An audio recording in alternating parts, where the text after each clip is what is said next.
You're watching the Hot 7 Nightly News. Welcome back. Two brothers have officially been charged for the murder of Cedars businessman Joseph Stanislas Pistol. According to police reports, George Charles resident Donovan Ishmael was taken before the courts on Thursday, but the matter was adjourned until May 23rd. The suspect's brother, Reuben Ishmael, was charged nearly 2 weeks ago for the same crime. Both brothers have been remanded in custody at the Bordelais Correctional Facility. Pistol was fatally shot on Friday, April 15, 2019 at the Crossroads Minimart at Cedars Castries. The husband and father was described as a kind and upstanding member of the community. During the recent press briefing of the grant award to United and Strong, Advocacy Officer Jessica St. Rose addressed the vehement opposition of Minister Sarah Flood-Bowbray to decriminalizing buggery. St. Rose says politics and personal agendas should stay out of the bedroom of St. Lucian's citizens. Solange Alfred tells us more. All in, our journey, our future. This is the 2019 Independence theme for St. Lucia. However, one group in particular, the LGBTQI community, is questioning whether we really are all in. United and Strong representatives are expressing feelings of being left out after repeated attempts to meet with policymakers have come up fruitless.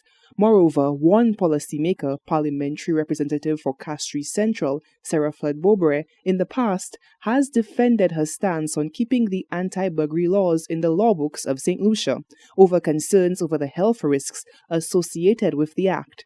Communication and Advocacy Officer of United and Strong, Jessica St. Rose, says the minister's statements show a high level of prejudice towards the LGBTQI community. Minister Flood's statement already is, in fact, a discrimination against the LGBT community because she was talking about health crisis in terms of HIV/AIDS, and I want to state that HIV/AIDS is not a gay disease, and there are heterosexual persons who also engage in the acts of anal sex. So that in itself is a statement that I think she should probably take away.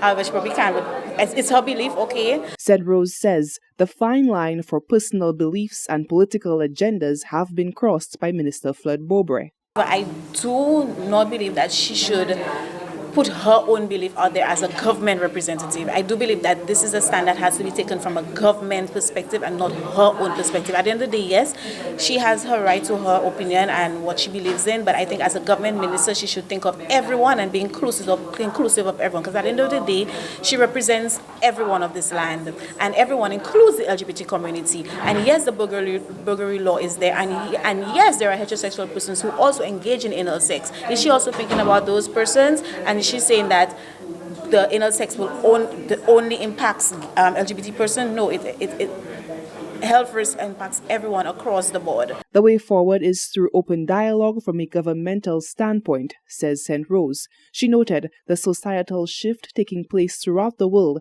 and says St. Lucia needs to keep up with the times. But I also think that government should probably take a stand and say what they believe and take a stand on what it is when it comes to the LGBT community and also the buggery law, because times are moving, times are changing, and we see other islands in the Caribbean who are getting what they want, which doors are opening for LGBT person. However, in St. Lucia, we're still not there yet, and this is why, as an organization, we continue to advocate for that, and we continue to engage policymakers to see the changes and to make those changes that will protect everyone on this land. United and Strong continues to advocate for equality for all, with a great push towards the breaking of barriers that perpetrate discrimination against members of the LGBTQI community. Reporting for Hot 7 News, I am Solange Alfred. Battered and bruised but not broken. A partnership between United and Strong and Raise Your Voice St. Lucia, entitled Frontline Alliance, Caribbean Partnerships Against Gender-Based Violence, looks to bolster the framework for LGBTQI persons and victims of domestic abuse. The project has gained the awarding of a grant by Outright Action International, an international NGO fighting for human rights for LGBTQ worldwide. Here is Ophelia Marriott with the details. The official launch of the project, entitled Frontline Alliance, Caribbean Partnerships Against Gender-Based Violence, was held on May 9 at the Ministry of Social Justice. In attendance were key stakeholders for human rights activism, youth development, and gender equality. Communication and Advocacy Officer for United and Strong, Jessica St. Rose, outlined the aim of the project as one that looks to identify and improve services for victims of gender-based violence. As we collaborate with local NGO Raise Your Voice St. Lucia, this project, Frontline Alliance, Caribbean Partnerships Against Gender-Based Violence, we are thankful for the grant funder Outright, who I must add, has added a component of Caribbean advocacy to its mandates, which will allow us to build knowledge and focus on the challenges faced by the LGBTI community, including intimate partner violence, which oftentimes are overlooked. The aim of the project will allow us to carry out research to identify the areas where domestic violence occurs, identify the gaps, and advocate to fill in those gaps where legislation, process, and procedures are most needed. The sum of the grant was not disclosed.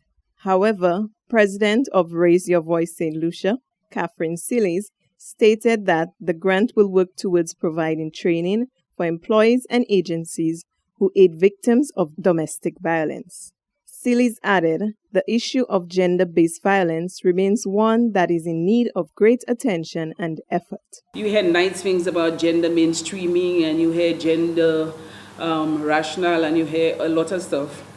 But we have yet, as St. Lucians, to get down to do the work that is necessary so we can create the awareness and to educate people properly, both men and women, men most especially. We keep working with women, but I think men need more work than women so that we can try to minimize domestic violence.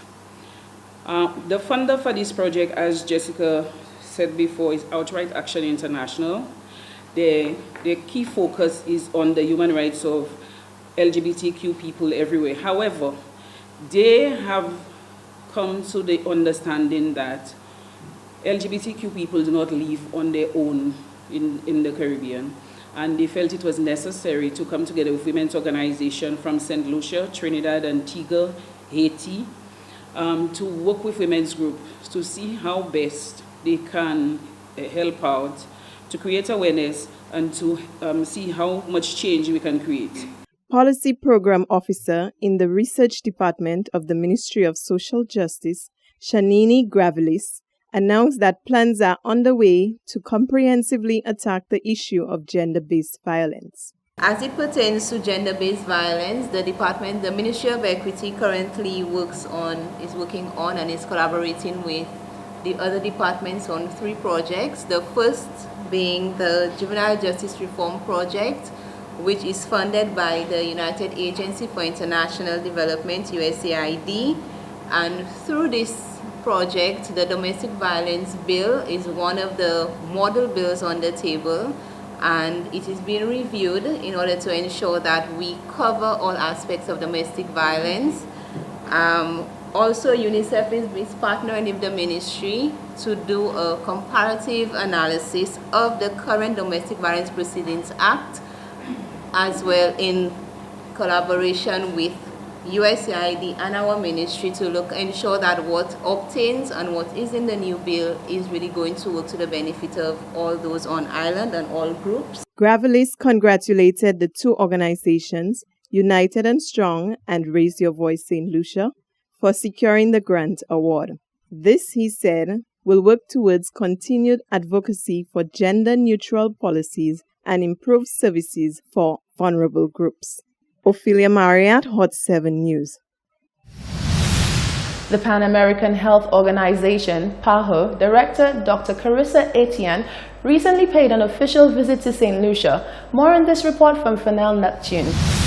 PAHO Director Dr. Carissa Etienne, during her visit to St. Lucia, got the opportunity to meet with health and other high-level officials to discuss ways of strengthening PAHO's technical cooperation in the areas of environmental health and universal healthcare, to name a few.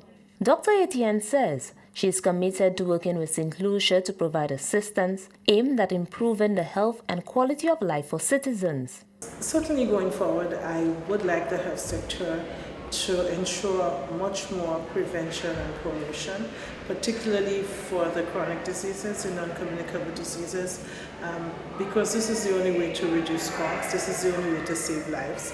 And so I'd like to see that. As well, your government is contemplating a significant reform in health, and more so in terms of financing, but strengthening the first level of care as well. And so I'd like to see that, because one of our major goals is ensuring access to health for all. As part of the visit, a sub-regional managers meeting was held with the various member states in the Caribbean. Minister for Health and Wellness, Senator the Honorable Mary Isaac, was present and highlighted the strides being made in the health sector. She says her government is extremely grateful for the technical support PAHO has provided. One of the fundamental ways that PAHO has been helping St. Lucia over the years is through financial support of the Department of Health and Wellness work program.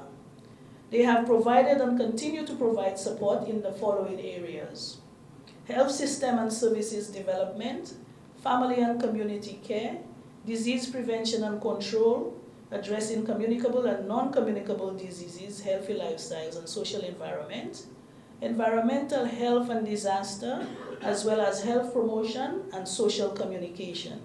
Dr. Carissa Etienne was also granted the great pleasure of meeting the Governor General of St. Lucia, His Excellency Sir Emmanuel Neville Snack. Reporting from the Communications Unit of the Ministry of Health and Wellness, I am Fennel Neptune. You're watching the Hot 7 Nightly News. Stay with us, we'll be right back.